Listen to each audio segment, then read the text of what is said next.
उसमें से 5 हिंदू थे, 5 मुसलमान, और जो 5 मुसलमान थे उनमें से 2 मृत थे। इसलिए चुनाव आयोग आपको आंकड़े नहीं बता रहा है, क्योंकि जिस दिन देश को आंकड़े दे दिए, मुंह छुपाने को जगह नहीं मिलेगी इनको।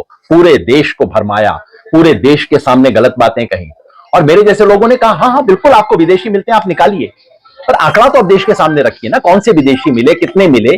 2003 में बिहार में जो आईआर हुआ था, जिसका चुनाव आयोग दावा करता है कि हमने उसका दोहराव किया है, ये वो गाइडलाइन है जिसको चुनाव आयोग 2 महीने से दबा के बैठा है, जो फाइल किसी को दिखाने को तैयार नहीं है। ये फाइल हमने सुप्रीम कोर्ट में फाइल कर दी है पूरा का पूरा, और ये क्या दिखाता है कि 2025 में बिहार में जो एसआईआर के नाम पे हुआ, 2003 में ऐसा कतई नहीं हुआ था। चुनाव आयोग झूठ बोल रहा है। ये जो 10,000 रुपया बिना किसी योजना के, बिना किसी बिहार के भविष्य से जुड़े हुए, चुनाव से जस्ट पहले 10,000 रुपए की घूस महिलाओं को देने के जो प्रयास हो रहा है, ये सब बिहार के साथ मजाक है कि बिहार ने इस देश को कभी निराश नहीं किया। 1974 में जब सारे देश में अंधकार था, तो एक प्रकाश, जयप्रकाश, बिहार से आया था। आप शाहिद कमाल भाई हैं, शाहिद कमाल जी आप मुजफ्फरपुर से हैं, और भारत जोड़ो अभियान जिसमें हम जुड़े हैं उसके बिहार राज्य संयोजक हैं। मेरा नाम योगेंद्र यादव है, और यहां मैं भारत जोड़ो अभियान की तरफ से हूं। भारत जोड़ो अभियान जिसकी स्थापना 2023 में हुई थी, जिसका किसी पार्टी से कोई संबंध नहीं है, लेकिन राजनीतिक है, और हम इस वक्त देश की स्थिति में जो ऑपोजिशन है, विपक्ष है, खासतौर पे जो इंडिया गठबंधन है, उसका समर्थन कर रहे हैं। तो मैं शुरू में ये स्पष्ट कर दूं, हमारे पिछले 4-5 दिन से हम यहाँ घूम रहे हैं बिहार के अलग अलग इलाकों में, गांव में छोटे छोटे कार्यकर्ताओं से मिलते हुए, तो उसके बारे में मैं कुछ पेश करना चाह रहा था। 2 हिस्सों में अपनी बात कहूंगा, एक तो जो हम बिहार में देख रहे हैं बिहार चुनाव के संदर्भ में, और दूसरा एसआईआर के संदर्भ में। दोनों के बारे में अपनी अपनी बात में रख देता हूं। बिहार में इस वक्त जो सरकार चल रही है, वो झूठ की सरकार है, वो लूट की सरकार है, और वो फूट की सरकार है। झूठ की इसलिए क्योंकि सुशासन से बड़ा झूठ इस वक्त बिहार में कोई नहीं है। वो सरकार जो ना लोगों को कमाई दे सके, 75 लाख लोग जो बाहर जाते हैं रोजगार के लिए, जो सरकार पढ़ाई ना दे सके, जिसके तहत 2.5 लाख शिक्षकों की अभी भी नियुक्ति नहीं हुई है, रिक्त पद पड़े हैं, जो सरकार दवाई ना दे सके, अस्पतालों की जो स्थिति है, और जितने घोटाले हुए हैं बिहार में, जितने पुल गिरे हैं, जितने पेपर लीक हुए हैं, उस सब के बाद सुशासन की बात करना तो एक भद्दा मजाक है बिहार में। लूट का एक ही उदाहरण दूंगा, ये जो अडानी जी को भागलपुर में 1 रुपया पे जो 1050 एकड़ जमीन दी गई है उस सरकार के द्वारा, जिसके पास गरीब व्यक्ति को देने के लिए 3 डेसिमल जमीन नहीं है। और फूट हर जगह हिंदू मुसलमान का खेल खेलने का। मुझे कहते हुए दुख हो रहा है, क्योंकि नीतीश कुमार जी मेरे गुरु भाई हैं, मेरे गुरु थे किशन पटनायक, और नीतीश कुमार जी भी कहते हैं उनके गुरु भी थे किशन पटनायक। लेकिन जिस रास्ते पे वो चले हैं, और जिस तरह से आज नीतीश कुमार केवल एक मुखौटा बन गए हैं आरएसएस बीजेपी की सरकार का, वो देखते हुए जो फूट की कोशिश हो रही है वो बेहद खतरनाक है। और इस सब के ऊपर इन सबसे भी काम नहीं चल रहा था, तो अब घूस का सिलसिला शुरू हो गया है। ये जो 10,000 रुपया बिना किसी योजना के, बिना किसी बिहार के भविष्य से जुड़े हुए, चुनाव से जस्ट पहले 10,000 रुपए की घूस महिलाओं को देने के जो प्रयास हो रहा है, ये सब बिहार के साथ मजाक है। तक जो कुर्सी पे बैठा है वो डरा रहता है, तब तक पब्लिक का काम होता है। इसलिए आज बिहार को उन्हें लाने की जरूरत है जो कि बीजेपी आरएसएस को हरा सके। रोटी पलटने के बजाय रोटी को कूड़ेदान में डालने वाले लोग नहीं चाहिए।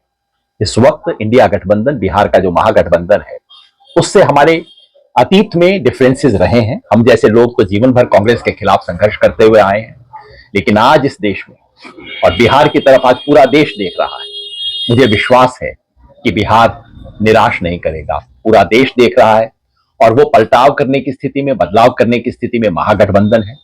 इसलिए भारत जोड़ो अभियान की तरफ से हम स्पष्ट रूप से जो महागठबंधन है उसके पक्ष में जन जागरण कर रहे हैं, जन संगठनों को, जन आंदोलनों के साथियों को उसमें जोड़ रहे हैं। और मेरा विश्वास है और आशा है कि बिहार ने इस देश को कभी निराश नहीं किया। 1974 में जब सारे देश में अंधकार था, तो एक प्रकाश, जयप्रकाश, बिहार से आया था।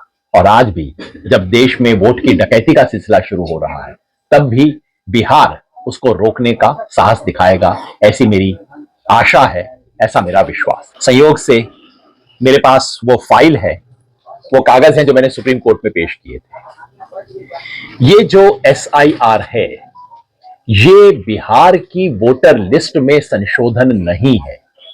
ये जो एसआईआर है, इस देश में कौन वोटर बन सकता है उसके नियमों में संशोधन है, उसके नियमों को सर के बल खड़ा करने की कोशिश है। ये वोटर लिस्ट की सफाई का अभियान नहीं है, वोटर लिस्ट से गरीब गुरबा को साफ कर देने का अभियान है। अभी बिहार में 47 लाख लोगों का नाम कटा है और लोगों को लगता है कि कम ही रहा। मैं भी मानता हूं जितना होने की संभावना थी, आशंका थी, उसकी तुलना में बहुत कम रहा।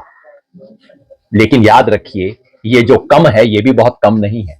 बिहार में सिर्फ 12,000 का अंतर था दोनों अलायंसेज में पिछली बार, वहां 47 लाख वोट कट जाना बहुत बड़ी घटना है। ऐसा इस देश के इतिहास में कभी नहीं हुआ। मैंने कोर्ट में दावा किया, ये सब आंकड़े दिखाए और बताया कि इस तरह से लाल रेखा ये जो नीचे गिरी है, ये एसआईआर की वजह से गिरी है, और ये जो मिसिंग वोटर का आंकड़ा अचानक बढ़ गया है, ये एसआईआर की वजह से बढ़ा है। और मैंने सुप्रीम चुनाव आयोग से पूछा कि आप दिखा दीजिए इस देश के इतिहास में ऐसा कभी भी हुआ हो। सच्चाई ये है कि इससे भी ज्यादा होने की संभावना थी। वो तो सुप्रीम कोर्ट ने तलवार लटका दी और वोटर अधिकार यात्रा ने और बाकी सब लोगों के बोलने से चुनाव आयोग डर गया।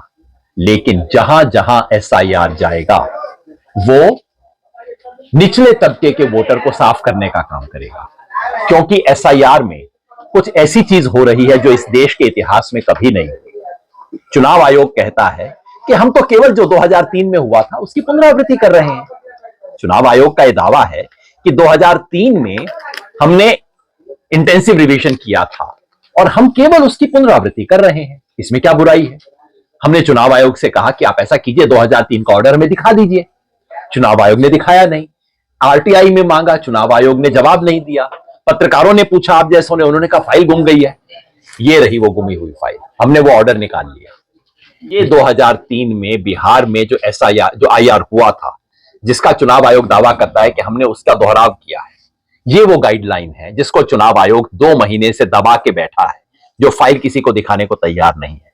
ये फाइल हमने सुप्रीम कोर्ट में फाइल कर दी है पूरा का पूरा, और ये क्या दिखाता है कि 2025 में बिहार में जो एसआईआर के नाम पे हुआ, 2003 में ऐसा कतई नहीं हुआ था। चुनाव आयोग झूठ बोल रहा है। 2003 में किसी से एन्यूमरेशन फॉर्म नहीं भरवाया गया था, वोटर को कोई डेडलाइन नहीं पकड़ाई गई थी, सभी लोगों से दस्तावेज नहीं मांगे गए थे और नागरिकता की जांच नहीं हुई थी। इसलिए चुनाव आयोग के जितने भी दावे हैं एसआईआर को लेके, और ये कहना कि हम पुरानी चीज की पुनरावृत्ति कर रहे हैं, ये कतई झूठ है, और जिसके चलते चुनाव आयोग के पास आज कोई जवाब नहीं। आज भी सुप्रीम कोर्ट के सामने सुनवाई में प्रशांत भूषण ने सवाल पूछा। उन्होंने पूछा कि बता तो दीजिए कि कितने आपको फॉरेनर मिले। भाई 3 महीने से पूरे बिहार को आपने बताया था घुसपैठिए पकड़ रहे हो, विदेशी पकड़ रहे हो। आज बिहार को जानने का अधिकार है ना कि 3 महीने के बाद कितने मिले। संख्या तो बता दीजिए, नाम बता दीजिए, और आपको चुनाव आयोग पर निर्भर नहीं करने की जरूरत है। क्योंकि एसआईआर के आदेश में था कि यदि कोई विदेशी मिलेगा तो उसकी रिपोर्टिंग डीएम के पास की जाएगी। तो आपके पास तो रिपोर्टिंग आ गई होगी ना, तो चुनाव आयोग बता दे या सरकार बता दे, दोनों के पास आंकड़े पड़े हैं। सच ये है कि इनको कुछ नहीं मिला, और उस बात को छुपाने के लिए और देश भर को उल्लू बनाने के लिए इस वक्त ये खेल खेला जा रहा है। हमने तमाम आंकड़ों की जांच की, मैंने तो व्यक्तिगत रूप से जांच की, क्योंकि चुनाव आयोग कहता है कि विदेशी वो होंगे जिनके विरुद्ध आपत्ति हुई होगी। आपत्ति के आंकड़े चुनाव आयोग ने अपलोड कर दिए थे, हमने देख लिया, आप भी जाके देख लेना, सीओ की वेबसाइट के ऊपर आपत्ति के आंकड़े अपलोड किए हुए। पूरे बिहार में केवल 1087 ऑब्जेक्शन इस आधार पे आए हैं कि कोई व्यक्ति विदेशी था। उनमें से केवल 390 का नाम कटा है इस आधार पर कि वो विदेशी थे। और जब मैंने जांच की, 1 अक्टूबर का आंकड़ा बता रहा हूं, उसके बाद चुनाव आयोग ने कुछ और आंकड़ा डाला हो तो मैं नहीं जानता, लेकिन जब मैंने जांच की तब सीमांचल में केवल 10 लोगों का नाम था। सीमांचल के 4 जिलों में केवल 10 ऐसे व्यक्ति थे, जब मैंने जांच की 1 अक्टूबर को, जिन पर विदेशी होने का आपत्ति किया गया था और जिनका नाम डिलीट किया गया था। उनमें से 5 हिंदू थे, 5 मुसलमान, और जो 5 मुसलमान थे उनमें से 2 मृत थे। इसलिए चुनाव आयोग आपको आंकड़े नहीं बता रहा है, क्योंकि जिस दिन देश को आंकड़े दे दिए, मुंह छुपाने को जगह नहीं मिलेगी इनको। पूरे देश को भरमाया, पूरे देश के सामने गलत बातें कही, और मेरे जैसे लोगों ने कहा हाँ हाँ बिल्कुल आपको विदेशी मिलते हैं, आप निकालिए, पर आंकड़ा तो आप देश के सामने रखिए ना, कौन से विदेशी मिले, कितने मिले, या कि एजेंडा केवल ये है विदेशी विदेशी घुसपैठिया बोलते रहो बोलते रहो, कभी जवाब मत दो कहां मिले। झारखंड में मिल गए क्या? ना झारखंड में मिले ना बिहार में मिले। तो हमें विश्वास है कि एसआईआर का सच अब जबकि देश के सामने आ गया है, यह पता लग गया है कि 47 लाख लोगों का नाम कटा है, यह पता लग गया है कि बिहार में महिलाओं का अनुपात एसआईआर के कारण वोटर लिस्ट में कम हो गया है, यह पता लग गया है कि कोई विदेशी मिले नहीं है इनको, और यह पता लग गया है कि 2003 का बहाना बिल्कुल झूठा था। तो अब इस वोट की डकैती के अभियान को बाकी देश में लागू नहीं किया जाएगा, ऐसी मेरी आशा है, और बिहार इसको रोक पाएगा, ऐसी मेरी उम्मीद है। देश का गृह मंत्री कहता है कि घुसपैठिए बढ़ रहे हैं, तो पहली उंगली तो गृह मंत्री पे उठनी चाहिए। आप क्या कर रहे हैं?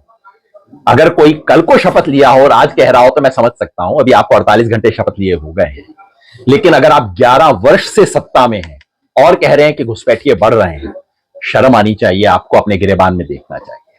नंबर 2, देश का गृह मंत्री इस देश के सामने झूठे आंकड़े पेश करे, बहुत दुख की बात है। अगर गृह मंत्री थोड़े से भी गंभीर हैं, बताएं इनको झारखंड का चुनाव इन्होंने घुसपैठिए के नाम पे लड़ा था, झारखंड में कितने घुसपैठिए मिले इनको बताएं, और यहां के बिहार में कितने घुसपैठिए मिले ये बताएं। मैं तो आपको बताना भूल गया, जो 390 लोग मिले पूरे बिहार में जिनका नाम कटा है, जिन पे विदेशियों ने का एतराज था, उसमें से केवल 76 मुसलमान है और 215 हिंदू।